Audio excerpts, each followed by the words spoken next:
इस वीडियो को स्पॉन्सर किया है ईजस मोबी अनलॉक ने। सपोज आप अपने आईफोन का स्क्रीन अनलॉक पासकोड भूल गए हो, गलती से ऐसा कभी कभी हो जाता है, तो आप इसकी मदद से ये चीज़ को अपने फ़ोन से हटा सकते हो। आपको डिस्क्रिप्शन बॉक्स में दिए हुए लिंक्स पे जाके ईजस मोबी अनलॉक 14 का फ्री ट्रायल अपने पीसी पे कर लेना है डाउनलोड। बताए हुए इंस्ट्रक्शंस के मुताबिक आपको अपने iOS डिवाइस को इसके साथ करना है कनेक्ट। एक बार जब कनेक्ट हो जाएगा, रिकग्नाइज हो जाएगा, तो आपके iOS वर्जन का जो लेटेस्ट वर्जन होगा फर्मवेयर, वो आपके फ़ोन पे डाउनलोड एंड इंस्टॉल कर दिया जाएगा, जिसकी वजह से आपका स्क्रीन अनलॉक पासवर्ड जो है वो हट जाएगा आपके फ़ोन से। लेकिन यहाँ पे डरने की कोई बात नहीं, क्योंकि फ़ोन कंप्लीटली रीसेट और इरेज हो जाता है, तो इसकी मदद से कोई भी आपका डेटा रिकवर नहीं कर सकता। सिर्फ आप ही अपने फ़ोन को कर सकते हैं अनलॉक। इसके प्राइसिंग प्लान्स भी बहुत फ्लेक्सिबल है, और अगर आप एक टेक्नीशियन हो तो आपके लिए ये बहुत ही एसेंशियल सॉफ्टवेयर है। $400 में पूरे साल का सब्सक्रिप्शन आपको मिलता है और अनलिमिटेड iOS डिवाइसेस आप इससे रिपेयर कर सकते हो। हाय दोस्तों, अस्सलाम वालेकुम। कैसे आप लोग? मेरा नाम नबील है। ये आज हमारा संडे Q&A है, जिसमें आपके पूछे हुए क्वेश्चंस के आंसर मैं देने की कोशिश करता हूँ। अगर किसी का क्वेश्चन छूट जाता है तो I am really sorry for that दोस्तों, क्योंकि इतने सारे क्वेश्चंस होते हैं और Q&A का टाइम जो है लिमिटेड होता है, तो इतने सारे क्वेश्चन के आंसर्स हम लोग एक साथ नहीं दे सकते हैं। लेकिन फिर भी जो भी इंटरेस्टिंग क्वेश्चन होंगे, आपको सबको मजा आएगा, कुछ नॉलेज मिलेगी, वैसे क्वेश्चन हम लोग आज Q&A में लेने की कोशिश करेंगे। और जो कुछ भी आपको टॉपिक सर्च करना है वो डिस्क्रिप्शन बॉक्स के अंदर सारे टाइम स्टैम्प्स के साथ अवेलेबल है। तो अगर आपने थंबनेल में कोई चीज़ देखी है लेकिन आपको पूरा वीडियो नहीं देखना है, तो नाराज मत होइए, जाइए डिस्क्रिप्शन बॉक्स में, या फिर अगर आप यूट्यूब पे वीडियो को देख रहे हो तो यहाँ पे जो टाइमलाइन आती है, यहाँ पे जो स्क्रोलिंग वाला आता है फंक्शन, उसके अंदर आपको सारे टाइम स्टैम्प मिलेंगे। सीधा आपका मेन जो टॉपिक होगा इंटरेस्ट का, उस पर चले जाइए, वीडियो को देखिए उतना पार्ट, और आप चाहिए तो स्किप कर सकते हैं पूरे वीडियो को। तो चलिए दोस्तों, इसी के साथ हमारा जो Q&A है शुरुआत करते हैं पहले क्वेश्चन के साथ। पहला क्वेश्चन पूछा है पंकज कुमार ने। पंकज कुमार बोलते हैं, आपकी नज़र में आईफोन XS मैक्स से लेके आईफोन 12 प्रो मैक्स के बीच में कौन सा आईफोन ऐसा है जो सबसे ज़्यादा वैल्यू फॉर मनी है? पंकज कुमार, एक बात आपको बताता हूँ, जो चीज़ मेरे लिए वैल्यू फॉर मनी है, इट इज़ नॉट नेसेसरी कि वो आपके लिए भी वैल्यू फॉर मनी हो। वैल्यू फॉर मनी का मतलब सस्ता नहीं होता या अफोर्डेबल नहीं होता, लेकिन वो होता है जो कि आपको सबसे ज़्यादा वैल्यू प्रोवाइड करता है। अगर आपको iPad Air वैल्यू प्रोवाइड करता है तो वो आपके लिए वैल्यू फॉर मनी है। अगर किसी को iPad Pro वैल्यू प्रोवाइड करता है तो वो उसके लिए वैल्यू फॉर मनी है। इस तरीके से आईफोन्स की भी बात वैसी ही होती है। लेकिन अगर आप जनरल पर्सपेक्टिव से बोलेंगे, एक कॉमन पर्सन के लिए बोलेंगे, एक रेगुलर यूजर के लिए बोलेंगे, जो कि बहुत ज़्यादा कैमरा की तरफ भी इंक्लाइन नहीं है, बहुत ज़्यादा परफॉर्मेंस की तरफ भी इंक्लाइन नहीं है, लेकिन उसको टोटल एक कॉम्बिनेशन चाहिए जिसमें कैमरा भी अच्छा हो, परफॉर्मेंस अच्छा हो, बैटरी लाइफ अच्छी हो, मॉडर्न लुकिंग आईफोन भी हो, तो मेरे हिसाब से जितने आपने आईफोन्स के नाम लिखे हैं उसमें सबसे ज़्यादा वैल्यू फॉर मनी, या फिर 2021 का सबसे ज़्यादा वैल्यू फॉर मनी आईफोन मेरे हिसाब से इस iPhone 10R। IPhone 10R 36,000 Indian rupees के अंदर आपको मिलता है, जो कि उसको इमेंस वैल्यू फॉर मनी बना देता है मेरे हिसाब से। अगला क्वेश्चन पूछा है दोस्तों तेजस ने। ये कार से रिलेटेड क्वेश्चन है। बोलते हैं टाटा ऑल्ट्रोस और Hyundai i20, इन दोनों के बीच में कौन सी कार लेना बेहतर होगा लॉन्ग टर्म के हिसाब से, फ्यूचर प्रूफिंग के हिसाब से, जिसमें फीचर्स भी अच्छे हो, सेफ्टी भी अच्छी हो? जब आप कार लेते हैं तो बेसिक जो पर्पस है उसके ऊपर ध्यान देना बहुत ज़्यादा ज़रूरी है। सबसे इंपॉर्टेंट फंक्शन जो एक कार करती है वो है ट्रांसपोर्टेशन, आपको ए पॉइंट से बी पॉइंट तक पहुंचाती है। दूसरी चीज़ उसके अंदर होना चाहिए फन टू ड्राइव फैक्टर, और तीसरी चीज़ उसके अंदर होनी चाहिए सेफ्टी, क्योंकि आपकी फैमिली आपके साथ होती है, आप खुद भी जो होते हैं उसके अंदर, और ये जो जान होती है इसकी बहुत ज़्यादा कीमत होती है। तो सेफ्टी भी एक इंपॉर्टेंट एस्पेक्ट होता है, जिसके अंदर मेरे हिसाब से जो टाटा ऑल्ट्रोज है वो आपके लिए बेहतर होगी। क्योंकि आपने फीचर्स की बात की, तो फीचर्स देखिए, रोज़ कार्स के अंदर कुछ ना कुछ नए नए फीचर्स आते रहते हैं, तो मेरे हिसाब से बहुत ज़्यादा फीचर्स की तरफ इंक्लाइन मत होइए, और आपको जो चलाने में अच्छी लगे, जो परफॉर्मेंस वाइज अच्छी लगे और जो सेफ्टी वाइज अच्छे लगे, उसके लिए जाइए। मेरा जो पिक होगा इन दोनों में से वो होगा टाटा ऑल्ट्रोज। अगला क्वेश्चन है गेम जी का। बोलते हैं कि अभी हमको ऐसी खबर मिल रही है, रूमर्स मिल रहे हैं, ऐसी सारी जो है लीक्स आ रही है कि एप्पल वॉच सीरीज 7 जो होगी उसमें एक रीडिज़ाइन हमको देखने मिलेगा, कंप्लीट रीडिज़ाइन देखने मिलेगा। मैंने भी देखे इस टाइप के कुछ रेंडर्स, जहाँ पे फ्लैटर साइड्स वगैरह जैसे हमारे लेटेस्ट आईफोन्स है उनमें आते हैं, वैसे फ्लैट साइड्स जो है हमको देखने मिल सकते हैं। तो क्या उसके लिए रुकना चाहिए या फिर अभी एप्पल वॉच सीरीज 6 के लिए जाना चाहिए? आपकी ज़िंदगी में एप्पल वॉच कितनी इंपॉर्टेंट है, ये जो क्वेश्चन का आंसर है उसके ऊपर डिपेंड करता है कंप्लीटली। अगर आपके लिए आज एप्पल वॉच एक काफ़ी इंपॉर्टेंट टूल है तो सितंबर तक रुकने से अच्छा आज आप ले लीजिए। अगर उससे आपकी हेल्थ सुधरती है, आपकी स्लीपिंग हैबिट्स अच्छे होते हैं, तो आज ही आपको एप्पल वॉच के लिए जाना चाहिए, चाहे वो सीरीज 6 हो, वॉच ऐसी हो, जो भी है। लेकिन अगर आपको इतनी कोई रिक्वायरमेंट नहीं है और आप चाहते हैं सीरीज 7 के लिए रुकना, तो उसके लिए भी रुक सकते हैं, क्योंकि एप्पल वॉच को आए अभी कुछ दिन हुए हैं, कुछ महीने हुए हैं, तो इतना लंबा टाइम मैं रुकने की एडवाइस तो नहीं दे सकता। लेकिन अगर आपके पास टाइम है, फुर्सत है, कोई इतनी इंपॉर्टेंट चीज़ नहीं है वो आपके लिए, तो तो आप रुकिए, उसके लिए नो इश्यूज। अगला क्वेश्चन है अमित का, काफी अच्छा क्वेश्चन है। बोलते हैं कुछ यूट्यूबर्स बता रहे हैं कि सैमसंग गैलेक्सी S21 अल्ट्रा का जो कैमरा है वो 12 प्रो मैक्स से अच्छा है, क्या ये सच है फेक है, आपका इसके बारे में क्या बोलना है?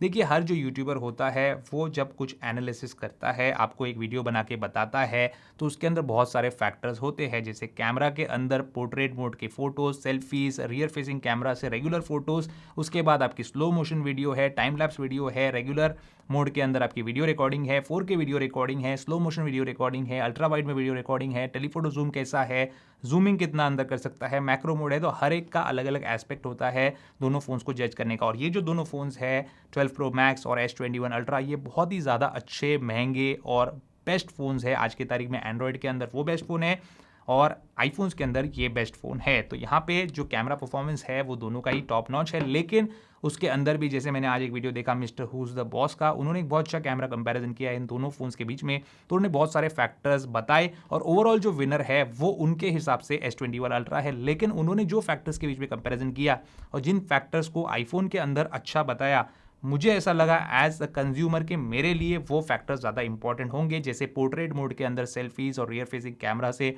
पोर्ट्रेट मोड के फोटोज, और सबसे इंपॉर्टेंट चीज़ है वीडियो रिकॉर्डिंग। आजकल इंस्टाग्राम का दौर है, सोशल मीडिया का दौर है, तो यहाँ पे ये जो दो फैक्टर्स उनको ज़्यादा अच्छे लगे आईफोन्स के अंदर, खास करके नाइट मोड भी उनको ज़्यादा अच्छा लगा, वो चीज़ मुझे भी अच्छी लगी। लेकिन उनके मुताबिक जो चीज़ें उनको सैमसंग में अच्छी लगी वो उनके regular day to day life में ज़्यादा बेनिफिशियल होगी। तो इस तरीके का जब भी आप कंपैरिजन देखें तो उसको पूरा देखें, सीधा जो एंड में वर्डिक्ट दिया जाता है वो अपनी पर्सनल प्रेफरेंस पे दिया जाता है, लेकिन जो पूरा कंपैरिजन होता है उसमें आपको बहुत कुछ देखने और सीखने मिलता है। अगला क्वेश्चन है करमान सिंह का, ये बोलते हैं कि एप्पल रीसेलर इमेजिन को मैंने विजिट किया, वहाँ पे मैंने M1 मैक्स देखे, लेकिन कुछ कुछ जो एप्लीकेशन है जैसे Subway surfers, Netflix, prime video वगैरह जो है उन मैकबुक्स के अंदर मुझे देखने नहीं मिला, आईफोन एंड आईपैड के सेक्शन में भी।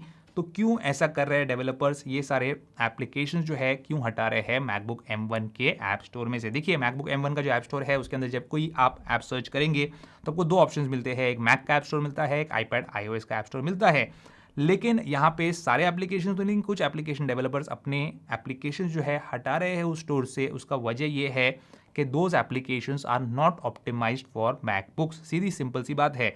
सबवे सर्फर मैंने भी अपने मैकबुक पे डाउनलोड किया था, इंस्टॉल करके आपको रन करके भी बताया जब मैंने रिव्यू किया था, लेकिन it is not optimised for MacBook M1 और उसको आप कंट्रोल भी अच्छे तरीके से नहीं कर सकते जैसे आप आईपैड पे और आईफोन्स पे कर सकते हो। तो मेरे हिसाब से यही रीज़न होगा कि मैक पे वो चीज़ अवेलेबल अब नहीं रही है। लेकिन बहुत सारे ऐसे एप्लीकेशन है, जैसे मैंने अभी चेक किया आपका क्वेश्चन पढ़ने के बाद, कि लुमा फ्यूजन जो एप्लीकेशन आता है वीडियो एडिटिंग का, वो आज भी मैक के ऐप स्टोर पे अवेलेबल है। अगला क्वेश्चन है देव पटेल का, ये बोलते हैं इनके आईफोन 12 प्रो के ऊपर एक नोटिफिकेशन आया है कि मॉइस्चर हैज़ बीन डिटेक्टेड या liquid has been detected in the lightning port, लेकिन उन्होंने अपने आईफोन को वेट नहीं किया है, तो इसका क्या वजह हो सकती है? देखिए, पानी तो वहाँ पे गया होगा, मॉइस्चर तो गया होगा, चाहे वो पसीने से गया होगा या फिर किसी ने उस पर गलती से स्पिल कर दिया होगा, या हो सकता है आपका कोई बच्चा होगा घर के अंदर, क्योंकि बच्चों की आदत रहती है कि अगर फ़ोन पड़ा रहता है तो वो इस तरीके से जो है मुंह में रख देते हैं उसको, कभी कभी जो है उनका जो थूक होता है, स्पिट होता है, सलाइवा होता है, वो उसके पोर्ट्स वगैरह में चला जाता है। तो इतनी कोई टेंशन लेने वाली बात नहीं है, एक ड्राई क्लॉथ से आप उसको वाइप कर सकते हो, या सिर्फ आप अपने जो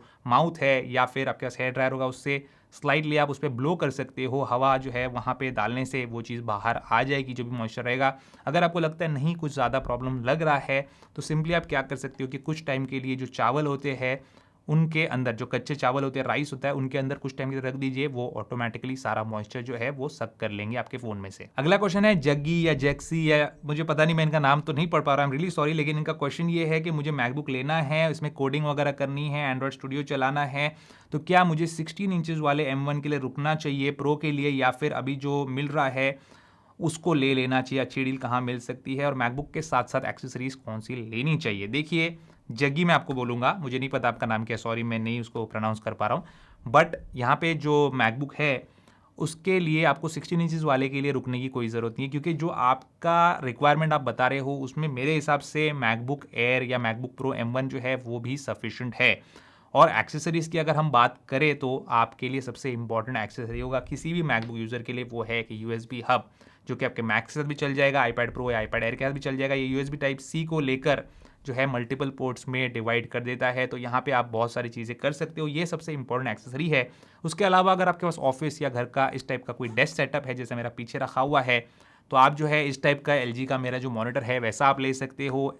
एक्सटर्नल आप कीबोर्ड्स ले सकते हो, ट्रैक पैड या फिर माउस वगैरह आप ले सकते हो। यही सबसे अच्छी एक्सेसरीज है आपके मैक के लिए। इसके अलावा जो भी होगी वो इतनी ज़्यादा मुझे इंपॉर्टेंट नहीं लगती है। अगला क्वेश्चन है शाद का। ये बोलते हैं आईफोन 12 प्रो लेने का सोच रहा था, लेकिन S21 सीरीज जब आ गई तो मैं कंफ्यूज हो गया दोनों के बीच में कौन सा लेना चाहिए। मैं बहुत कंफ्यूज हूँ क्योंकि मैं सैमसंग यूज़र हूँ और प्लान कर रहा हूँ iOS एक्सपीरियंस करने का। आपके जेन्युइन सजेशन चाहिए।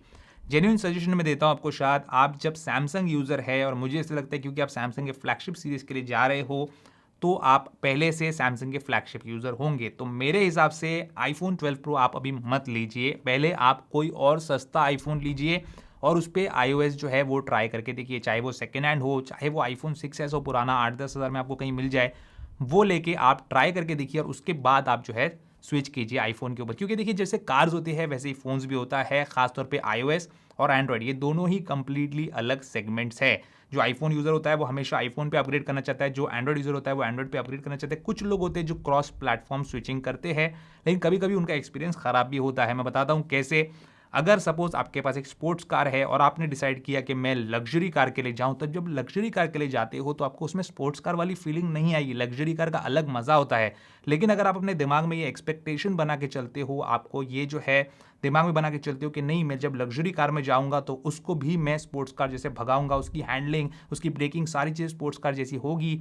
या फिर आप लग्जरी कार ओनर हो, आप स्पोर्ट्स कार में जाते हो तो आप सोचते हो कि यार मैं फेरारी ले लेता हूँ तो उसमें मुझे बहुत ज़्यादा कंफर्ट मिलेगा, तो वो कंफर्ट आपको लग्जरी कार वाला फेरारी के अंदर, लैम्बोर्गिनी के अंदर नहीं देखने मिलेगा। तो इस तरीके से दोनों ही अलग प्लेटफॉर्म है और मेरे हिसाब से you should give it a try कि iOS के कुछ सस्ते फ़ोन्स लीजिए आप, एक आध कोई सस्ता फ़ोन लीजिए, उसको यूज़ करके देखिए। उसके बाद जब अपना पैसा आप लगाएंगे इसके ऊपर तब आपको वर्थ लगेगा। अभी आप जाएंगे तो आपको एकदम जो है झटका लग जाएगा कि यार मैंने क्या ले लिया। अगला क्वेश्चन है हाई ग्लिच का। ये बोलते हैं कि मैं अगर अभी आईफोन 8 प्लस खरीदूं और 2 साल बाद उसको सॉफ्टवेयर अपडेट ना मिले तो मेरा परफॉर्मेंस कैसा रहेगा, क्या अच्छा परफॉर्मेंस मिलेगा? अच्छा परफॉर्मेंस आपको मिलेगा, बिल्कुल मिलेगा आईफोन 8 प्लस में भी आज के 2 साल बाद भी। वजह मैं बताता हूँ आपको, क्योंकि आज भी मैंने बहुत ही अच्छे पैसे वाले सक्सेसफुल लोग जो अपने लाइफ में अपने करियर में सक्सेसफुल है उनको आईफोन 6, आईफोन 6s वगैरह भी चलाते देखा है। क्यों? क्योंकि वो अपना बहुत ज़्यादा टाइम फ़ोन पे स्पेंड नहीं करते और जो टाइम फ़ोन पे स्पेंड करते हैं वो काम को बहुत अच्छे तरीके से उनका आईफोन जो है आज भी एग्जीक्यूट करता है। जैसे आईफोन 6 पे अभी iOS के अपडेट्स नहीं आते जो लेटेस्ट वाले है, जैसे iOS 13, 14 नहीं आया उसके ऊपर, लेकिन आज भी एप्पल उस पर जो प्राइवेसी सिक्योरिटी से रिलेटेड अपडेट्स है वो सारे जो है पुश करते रहता है और उनके लिए वो चीज़ सफिशिएंट है क्योंकि उनके पास एक मैकबुक भी होता है, एक आईपैड भी होता है, तो उनके सारे काम उस पर हो जाते हैं और ज़्यादा टाइम वो सोशल मीडिया वगैरह पे स्पेंड नहीं करते। तो हो सकता है कि 2 साल के बाद जब आपका आईफोन 8 प्लस होगा वो इतना अच्छा बैटरी परफॉर्मेंस नहीं देगा, हो सकता है कि उतना ज़्यादा उस टाइम के लेटेस्ट आईफोन जितना फास्ट नहीं होगा, लेकिन आपके जो काम है अगर उस पर हो जाते हैं तो वेल एंड गुड, आप ले सकते हो और उसको लॉन्ग टर्म भी रख सकते हो। अगला क्वेश्चन है करण एस का। बोलते हैं आईफोन 12 सीरीज लेने का सोच रहा हूं, लेकिन डिस्प्ले में इशू मैंने देखा है, ग्रीन टिंट वाला, येलो टिंट वाला और फ्रेम के अंदर जो है पेपर का जाना, ये भी इशू मैंने देखा है, तो इसके बारे में बताइए। और क्या एप्पल के ऑनलाइन स्टोर से लेना सेफ है? क्योंकि एप्पल जो है स्टोर से कुरियर करता है, डायरेक्ट एप्पल स्टोर से नहीं आता है, तो मेरा क्वेश्चन पिक कीजिए। सबसे पहले आपका दूसरा क्वेश्चन पिक करता हूं कि जब एप्पल अपना खुद का ऑनलाइन स्टोर खोल के बैठा है तो उससे खरीदना सेफ क्यों नहीं रहेगा? अगर कुरियर से भेजता भी है तो बहुत ही अच्छे कुरियर से भेजता है और बहुत ही जो है हाई एंड के प्रायोरिटी बेसिस पे आपको जो है कुरियर पे वो भेजा जाता है, तो उसमें कोई भी इशू नहीं आता है। मैंने बहुत सारे प्रोडक्ट जो है एप्पल के ऑनलाइन स्टोर से मंगाए हैं, कोई भी इशू नहीं आया। इनफैक्ट ये आईपैड एयर भी एप्पल के ऑनलाइन स्टोर से आया है, मेरा मैकबुक एयर, मैकबुक प्रो, ये सारे प्रोडक्ट जो है, और एक और आईपैड जो 8 जनरेशन वाला है वो भी एप्पल के ऑनलाइन स्टोर से आया है। मुझे कभी कोई प्रॉब्लम नहीं आई। सिर्फ इतनी प्रॉब्लम आती है कि जो शिपिंग होती है बहुत डिलेड होती है, तो आपको उतना सब्र नहीं है तो आप एप्पल स्टोर से जाके ले सकते हो। रही बात पहले क्वेश्चन की कि आईफोन 12 सीरीज में डिस्प्ले में इशू आता है और फ्रेम में इशू आ रहा है तो क्या लेना चाहिए नहीं चाहिए? देखिए मैं अभी नासा गया था, आपने अगर इंस्टाग्राम पे फॉलो नहीं किया है तो वहाँ पे कर लीजिए, अपडेट्स देते रहता हूँ। तो वहाँ पे मैंने उनके जो टेक्नीशियन होते हैं उनसे बात किया, जो रिपेयरिंग वाले हैं, कि आपको इस टाइप के कोई प्रॉब्लम वाले फ़ोन्स आए क्या, कि आईफोन 12 सीरीज़ के अंदर या 12 pro particular Pacific blue colour के अंदर जो फ्रेम के अंदर पेपर डाल रहे हैं लोग, वैसा कोई इशू आया क्या? बोले वैसा कोई भी इशू नहीं आया है। अगर वैसा कोई इशू आता है जो कि सीरियस होता है, बहुत ज़्यादा गैप है, तो एप्पल रिप्लेस करके भी देगा और जो वाटर प्रूफिंग है उस पर कोई भी उसका असर नहीं हुआ है। इनफैक्ट जो गैप दिया है वो कंसिस्टेंट गैप दिया हुआ है फ़ोन्स के अंदर, ताकि जो एक्सपेंशन वगैरह होता है फ़ोन का वो उसके अंदर जो है प्रॉपर्ली हो सके और फ्रेम या फिर ग्लास डैमेज ना हो आपके आईफोन की। तो ये इतना बड़ा इशू नहीं है मेरे हिसाब से, मेरे फ़ोन के अंदर तो गैप नहीं है, लेकिन उन्होंने बताया कि आईफोन 11 सीरीज़ के अंदर भी लोगों ने गैप की कंप्लेन की है, पेपर वगैरह डाले। पेपर क्योंकि बहुत ही पतला होता है या ब्लेड बहुत ही पतला होता है तो वो बहुत ही आसानी से घुस जाता है उसके अंदर, तो मेरे हिसाब से कोई टेंशन लेने वाली बात नहीं है। अगर कोई सीरियस प्रॉब्लम होगा और डिस्प्ले से रिलेटेड भी कोई सीरियस प्रॉब्लम होगा तो एप्पल उसको एड्रेस करेगा और उसको ठीक करने की कोशिश करेगा। रही बात ये डिस्प्ले वाला प्रॉब्लम, ये आता क्यों है? देखिए, एप्पल जो फोन्स बनाता है वो बहुत ही ज़्यादा लार्ज नंबर में बनते हैं, बिकते हैं, सेल हो जाते हैं लोगों के पास, और अगर उनमें से 1% फोन्स के अंदर भी कोई इशू आता है तो वो इशू जो है बहुत बड़ा बन जाता है, जो कि बनना भी चाहिए लेकिन बन जाता है बहुत बड़ा। एंड्रॉइड के फोन्स के अंदर का कोई इशू आता भी है तो इतना बड़ा नहीं बनता, क्योंकि उतने नंबर ऑफ फोन्स जो है वर्ल्ड वाइड नहीं बिकते। और यहाँ पे क्योंकि डिस्प्ले जो है एप्पल 3 मैन्युफैक्चरर से लेता है, LG, सैमसंग एंड BOE, तो यहाँ पे हो सकता है कि कोई पर्टिकुलर मैन्युफैक्चरर के डिस्प्ले में ये इशू आएगा। अगर इशू आया आपके फ़ोन में जेन्युइनली तो एप्पल ज़रूर रिकॉल करेगा और वो इशू जो है आपको सॉल्व करके मिलेगा। आगे आपकी मर्जी कि आपको लेना है कि नहीं लेना है, जो भी थी बातें थी जो क्लेरिफाई करने की थी, जो बतानी थी आपको, मैंने बता दी। अगला क्वेश्चन है एंडी गेमिंग का। बोलते हैं iOS 14.3 पे मेरा iPhone 11 चल रहा है, क्या मैं डाउनग्रेड कर सकता हूँ iOS 13 पे? क्योंकि मुझे iOS 14 इतना पसंद नहीं है। आप डाउनग्रेड नहीं कर सकते, उसका वजह ये है कि एप्पल जब नए सॉफ्टवेयर लेके आता है, नए फर्मवेयर लेके आता है तो पुराने वाले को साइन करना बंद कर देता है। तो उसी तरीके से iOS 13 भी एप्पल ने साइन करना बंद कर दिया है, तो अनफॉर्चुनेटली आप iOS 13 पे वापस नहीं जा सकते। तो किसी भी इंसान के दिमाग में ये सवाल है कि वापस iOS 13 पे चला जाऊँ, 12 पे चला जाऊँ, 11 पे चला जाऊँ, तो ये होने वाला नहीं है। बेस्ट ऑप्शन यही है कि iPhone 11, अगर आपको स्लो लग रहा है, जो कि नहीं लगना चाहिए, मेरे पास अभी भी iPhone 11 है मेरा ग्रीन वाला, आप अपने फ़ोन को रीसेट कर लो, और रीसेट करने से प्रॉब्लम नहीं सॉल्व होता है तो अपने पीसी या मैक से कनेक्ट करके कंप्लीट जो फर्मवेयर है वो रीइंस्टॉल कर लो, आपका इशू जो है सॉल्व हो जाना चाहिए उससे। अगला क्वेश्चन है आवेश शेख का। ये बोलते हैं 1 लाख जमा किया हूँ, मुझे जो है मैकबुक लेना है। जॉन प्रॉसन ने बताया कि Q2 Q3 जो 2021 का है उसमें नया मैकबुक का लाइनअप आ सकता है, तो लेकिन वो 2 लाख से ज़्यादा का होगा। तो आपके नॉलेज से बताइए, सोच से बताइए, सजेस्ट कीजिए कि अभी रुकूँ या ले लेना चाहिए।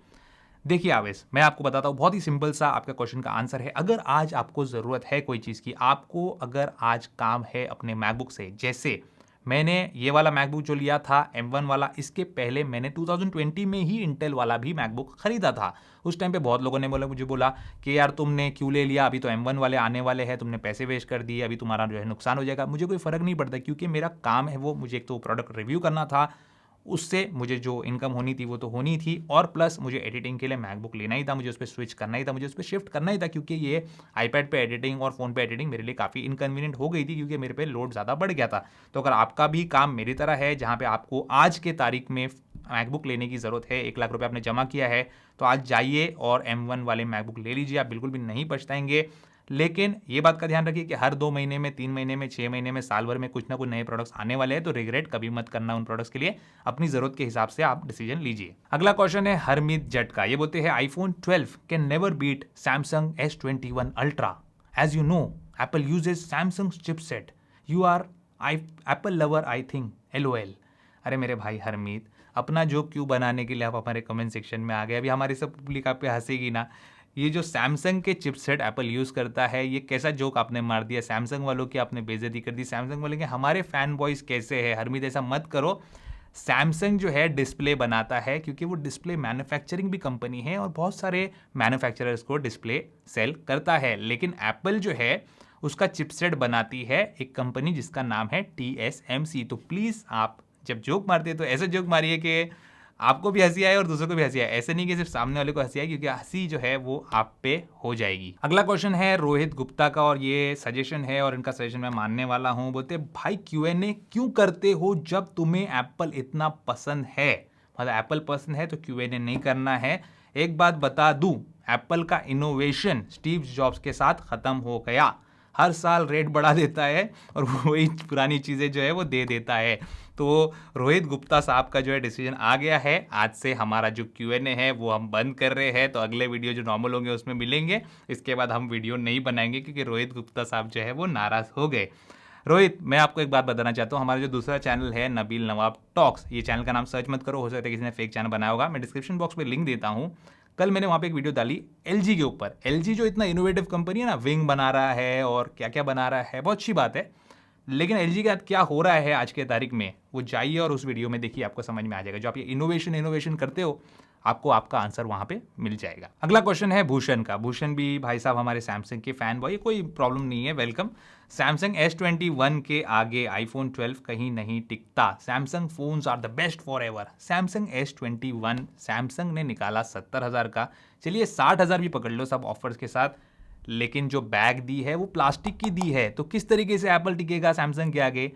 एप्पल के आईफोन्स के अंदर जो बैक आती है वो ग्लास की आती है, तो ऑब्वियसली ग्लास गिरेगा तो टूट जाएगा, लेकिन सैमसंग का S21 तो गिरने पे नहीं टूटेगा क्योंकि वो प्लास्टिक का बना हुआ है। तो कितनी अच्छी बात है, सैमसंग ने 70,000 में प्लास्टिक की बॉडी वाला फोन निकाला है। I really appreciate your comment, बहुत अच्छी बात की आपने, बिल्कुल मैं एग्री करता हूं आपके साथ। अगला क्वेश्चन है शुभम मल्होत्रा का। बोलते हैं टाटा हैरियर, महिंद्रा थार और महिंद्रा मराजो में से कौन सी गाड़ी मुझे लेनी चाहिए? मेरे भाई शुभम मल्होत्रा, पहले आपको डिसाइड करना पड़ेगा आपको क्या लेना चाहिए। एक है बंदूक, दूसरी है छुरी। बंदूक गोली चलाएगी, छुरी काटेगी, दोनों एक जैसे काम नहीं कर सकते। छुरी गोली नहीं चला सकती या बंदूक जो है वो काटने का काम नहीं कर सकती। तो वैसे ही टाटा हैरियर एक अर्बन एसयूवी है, ज़्यादा रोड यूजेज के लिए बनी हुई है। महिंद्रा थार एक प्रॉपर ऑफ रोडिंग वाली एसयूवी है और महिंद्रा मराजो जो है वो पीपल कैरियर है। तो you have to make sure कि आपको क्या करना है। 4 आदमी बिठाने हैं, थार ले सकते हो या हैरियर ले सकते हो। ज़्यादा लोगों को बिठाना है तो मराजो ले सकते हो। हैरियर को जितना रोड पे चलाने में मज़ा आएगा उतना थार को चलाने में मज़ा नहीं आएगा। थार को जितना ऑफ रोड चलाने में मज़ा आएगा उतना थार हैरियर को चलाने में मज़ा नहीं आएगा। और जितने लोगों को कंफर्ट में मराजो कैरी कर सकती है, ये दोनों एसयूवीज जो है वो कैरी नहीं कर सकते। तो आपको डिसीजन लेने के पहले you have to make sure कि आपके रिक्वायरमेंट्स क्या है। योगेश सब काले पूछते हैं बैटरी बैकअप कितना मिलता है आपको अगर ऑलवेज ऑन डिस्प्ले रखो एप्पल वॉच सीरीज 6 पे? मैं हमेशा अपनी एप्पल वॉच सीरीज 6 पे हमेशा 24 घंटा जो है ऑलवेज ऑन डिस्प्ले ही रखता हूँ। फुल डे बैटरी बैकअप मुझे मिलता है। उसकी वजह बताता हूँ आपको। इसमें LTPO डिस्प्ले आता है। बहुत लोगों ने मुझे बहुत गालियाँ दी जब वॉच ऐसी का मैंने वीडियो बनाया, आज भी जाके देख लो, उसके नीचे गालियां भरी पड़ी है, एप्पल लवर्स की बनी पड़ी है, क्योंकि मैंने वहां पे बोला कि ऑलवेज ऑन डिस्प्ले नहीं। और सब लोग बोले अरे ऑलवेज ऑन डिस्प्ले देता तो बैटरी बैकअप नहीं मिलती, तुम कुछ भी बोलते हो। अरे भाई मुझे मालूम है, मैंने एक्सपीरियंस किया है, मुझे पता है ऑलवेज ऑन डिस्प्ले क्या है और क्या नहीं है। इसमें नया चिपसेट दे के रखा है एसी के मुकाबले सीरीज 6 के अंदर। इसके अंदर LTPO डिस्प्ले दे के रखा है, यानी कि जब आप उसको देख नहीं रहे हो, इस तरीके से पड़ा है ऑलवेज ऑन मोड में, तो 1 सेकंड में एक ही बार उसका जो डिस्प्ले है वो रिफ्रेश होता है। रिफ्रेश रेट कितना होता है? 1 हर्ट्ज। जब आप उसको देखते हो, ग्लैंस करते हो, यूज़ करते हो तो 60 हर्ट्ज पे जाता है। तो बैटरी बैकअप जो है बहुत ही मिनिमम उसका जो है कंजम्पशन रहता है और पूरी दिन आराम से चल जाती है। अगर मैं रात को सपोज को चार्ज कर लूँ, अभी मैं यहाँ से Q&A बना के गया, मैं खाना खाने के टाइम पे इसको चार्जिंग पे लगाया, चार्ज जो है ये फास्ट चार्ज होती है पुराने एप्पल वॉचेस के मुकाबले। सोने के टाइम पे मैंने इसको वापस पहन लिया क्योंकि स्लीप ट्रैकिंग मुझे करनी होती है। सुबह जब मैं उठूँ, पूरा दिन मैं गुजार दूँ, ये वॉच मेरे हाथ में रहती है हमेशा, आप देखेंगे वीडियोज़ वगैरह में, तो फिर से रात में जाने तक पूरा बैटरी बैकअप मुझे मिलता है, कोई इशू नहीं। अभी भी ये वॉच की जो बैटरी है इट इज एट 40%। अगला क्वेश्चन है करण नायक का, ये भी उससे रिलेटेड ही पूछते हैं कि एप्पल वॉच आप कितने बार चार्ज करते हो, बैटरी बैकअप जो है उतना ग्रेट नहीं है। मैं ये अंडरस्टैंड करना चाहता हूँ कि मैं वॉच ऐसी लेना चाह रहा हूँ। देखिए वॉच ऐसी सीरीज 5, सीरीज 4, सीरीज 6, ये सभी वॉचेस, इनफैक्ट वॉच सीरीज 3 भी जो है, सभी की बैटरी लाइफ आपको अच्छी देखने मिलेगी, कोई इशू नहीं आता। Apple watch is not a thing जिससे आप पूरा टाइम खेलते हो। एप्पल वॉच से इस तरीके से आप खेलते खेलते नहीं बैठे रहते हो। एप्पल वॉच को आप कुछ पर्टिकुलर चीज़ों के लिए इस्तेमाल करते हो, जैसे आपका वर्कआउट हो गया, डेली आपकी जो हार्ट बीट है, हार्ट रिदम है, उसको ट्रैकिंग हो गई, स्लीप ट्रैकिंग हो गई और आपकी नोटिफिकेशन मैनेजमेंट होगी। तो ये जो चीज़ें हैं ये बहुत अच्छे तरीके से एप्पल वॉच मैनेज करती है। मैं तो सीरीज 6 का कंप्लीट फैन हो गया, खासतौर जो always on display, it is just amazing. और वर्कआउट के टाइम पे इतना अच्छा लगता है, कभी भी आप ग्लैंस करो या हाथ भी नीचे रहे तो आपको जो है इस तरीके से बार बार उठा के देखने की ज़रूरत नहीं है। आपको पता है कितना वर्कआउट आपने किया है, कितना टाइम किया है, कितने कैलोरीज बर्न किए हैं, कितने मिनट से आप वर्कआउट करो, ये सारी चीज़ें आपको मिलती है। हार्ट बीट भी आपको देखने मिलती है उसमें। अगला क्वेश्चन है बडी का, ये बोलते हैं मुझे USA वाला 12 Pro Max 128GB गोल्ड 1,07,000 में मिल रहा है, नॉर्मल बिल वाला, GST वाला बिल नहीं है। रिटेलर बोल रहा है कि दिल्ली में मिल जाएगी इसकी वारंटी, लेकिन मैं श्रीनगर में रहता हूँ, क्या मैं खरीदूँ? देखिए बडी इश्ती आपका नाम है, 1,07,000 रुपये आप दे रहे हो और आप रहते हो श्रीनगर में। जब आपके पास इतना पैसा है मेरे भाई, और अगर आपको रिटेलर ऐसा बोल रहा है कि दिल्ली में वारंटी मिलेगी, श्रीनगर में वारंटी नहीं मिलेगी, तो क्या आप वो जो पैसा बचा रहे हो, चलो आप 20,000 रुपये बचा रहे हो, वो 20,000 रुपये के लिए क्या श्रीनगर से दिल्ली ट्रैवल करोगे? नहीं करोगे। पीस ऑफ माइंड आपको चाहिए, 2 पैसा ज़्यादा दो। आपके सिटी में जो वारंटी देने की बात करता है उससे आप लीजिए, चाहे वो सेल बडी हो, कोई भी रीसेलर हो। जब तक कि आपके वारंटी के टर्म्स एंड कंडीशन क्लियर नहीं होते, आपको इतना ज़्यादा पैसा नहीं देना चाहिए। 1,07,000 रुपये छोटा अमाउंट नहीं है। अगर आप 1,07,000 रुपये एक फ़ोन के लिए दे सकते हो तो आप 1,30,000 रुपये भी दे सकते हो। आपके लिए कोई बड़ी बात नहीं है। मैं जानता हूँ ये चीज़, जब कोई बंदा इतने महंगे फ़ोन की बात करता है उसके लिए और 20-25,000 रुपये डालना कोई बड़ी बात नहीं होती। तो पीस ऑफ माइंड के लिए जाओ, सस्ते के चक्कर पे मत जाओ। अगला क्वेश्चन दोस्तों बहुत इंपॉर्टेंट क्वेश्चन है, आप लोगों को बताना था तो सोचा Q&A में बता देता हूं। लक्ष्य गुप्ता पूछ रहे हैं आईफोन 12 इमेजिन वाले 68 के आसपास दे रहे। इमेजिन वाले मतलब एप्पल स्टोर है, न्यासा है, मेपल है, इमेजिन कोई भी है, 68 के आसपास दे रहे हैं, 9,000 रुपए का कैशबैक दे रहे हैं और मेरे आईफोन 6s पे मुझे वैल्यू दे रहे हैं 5,000 रुपए। क्या लेना चाहिए? देखिए पहली बात तो आईफोन 6s 5,000 रुपए में उनको मत दो, आप बाहर बेच दो किसी और को, OLX पे या किसी भी शॉप को, क्योंकि आपको थोड़ा ज़्यादा ही पैसा 2-3 हज़ार रुपये और ज़्यादा मिलेंगे। 5,000 रुपये बहुत ज़्यादा कम है आईफोन 6s के लिए मेरे हिसाब से। रही बात कैशबैक की, तो आपको सबको बताना चाहता हूँ दोस्तों कि फ्रीडम सेल चल रही है। फ्रीडम सेल यानी कि जो हमारा रिपब्लिक डे आ रहा है इंडिया का 26 जनवरी को, उसकी जो सेल चल रही है उसके अंदर आपको सभी एप्पल रीसेलर, मैंने आज फ़ोन करके इस क्वेश्चन को पढ़ने के बाद बात किया न्यासा वालों से, आपको सभी Apple reseller all over India 9,000 रुपए का कैशबैक देंगे आईफोन 12 मिनी पे। आप आईफोन 12 लिखो, मुझे लग रहा है मिनी के लिए वो आईफोन 12 पे 6,000 रुपए का कैशबैक है, आईफोन 12 मिनी पे 9,000 रुपए का कैशबैक है। और गुड न्यूज़ ये है कि जिनका इतना बजट नहीं है, आईफोन 10R या आईफोन SE 2 लेना चाह रहे हैं, उनको 7,000 रुपीज़ का कैशबैक मिल रहा है। तो जो लोगों को ऑफलाइन रीसेलर से लेना है उनके लिए अच्छी बहुत डील है, ये ज़बरदस्त डील है। HDFC का कार्ड आपके पास होना चाहिए। और अमेजॉन पे भी मैंने चेक किया, अमेजॉन की चीज़ तो डिस्क्रिप्शन बॉक्स पे लिंक दे दूंगा। 12 मिनी के लिए मैंने चेक किया कि 9,000 रुपये का कैशबैक मिल रहा है जब मैंने अपना HDFC का क्रेडिट कार्ड वहाँ पे डिटेल्स डाले तो, और वो भी नो कॉस्ट EMI के साथ। और एप्पल रीसेलर भी जो दे रहे हैं वो नो कॉस्ट EMI के साथ दे रहे हैं। तो जाइए, अगर आपको लेना है, it is a very good deal.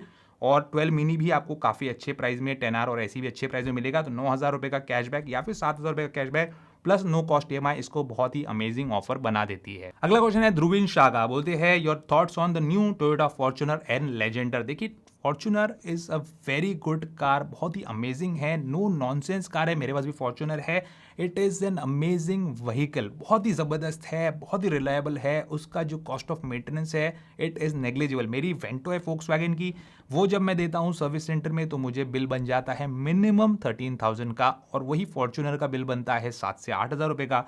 तो यहाँ पे आप इमेजिन कर सकते हैं, अंडरस्टैंड कर सकते हैं, फॉर्च्यूनर उससे 3 से 4 गुना ज़्यादा महंगी गाड़ी है, फिर भी उसका जो कॉस्ट ऑफ मेंटेनेंस है इट इज़ वेरी लेस और बहुत ही ज़्यादा रोबस्ट है। रही बात टोयोटा फॉर्च्यूनर का जो नया वेरिएंट्स अभी आया है फेसलिफ्ट, उसमें इतना कुछ नहीं किया हुआ है टोयोटा ने, लेकिन उसका प्राइस बहुत बढ़ा दिया है, लेकिन फिर भी वो बहुत ज़्यादा बिकेगी क्योंकि इंडिया में लोगों को फॉर्च्यूनर जो है वो बहुत ज़्यादा अच्छी लगती है। और जो मैंने थॉट्स बताया वो हर फॉर्च्यूनर के, हर टोयोटा के कस्टमर के थॉट्स वैसे ही रहते हैं। तो चाहे प्राइस कितना ही बढ़ा दे, जो लेने वाला है वो लेगा क्योंकि उसको चाहिए पीस ऑफ माइंड। अगला क्वेश्चन है दोस्तों सिराज का, दुबई जाते हैं तो कौन सा सिम लेना चाहिए, कहाँ से लेना चाहिए, कितने इलेक्ट्रॉनिक्स आइटम अपने साथ लेके आ सकते हैं। देखिए सिराज, आप बिना कस्टम ड्यूटी पे किए कोई भी आइटम लेके आते हो और खास तौर पे कमर्शियल क्वांटिटी में लेके आते हो तो दैट इज इलीगल कंप्लीटली। हाँ ठीक है, आपके एक फ़ोन आपने ले लिया, उसको यूज़ कर रहे हो, आप आपके यूज़ के लिए पर्सनली लिया है आपने और लेके आप आ गए तो आपको कोई कुछ नहीं पूछेगा। लेकिन ऑब्वियसली बात है, आप कस्टम के अंदर आप कमर्शियल क्वांटिटी के प्रोडक्ट्स लेके आएंगे, 2-2 3-3 4-4 फोन्स लेके आएंगे, बहुत सारे वॉच लेके, ऑब्वियसली बात है आप धंधा करने के लिए लेके आ रहे हो, बिजनेस करने के लिए आ रहे हो, उस केस में आपको जो गवर्नमेंट ऑफ इंडिया है उसको कस्टम ड्यूटी पे करना ही चाहिए। और इलीगली लेके आओगे मतलब इस तरीके से बिना कस्टम ड्यूटी पे किए तो आपको फाइन वगैरह भी लगेगी।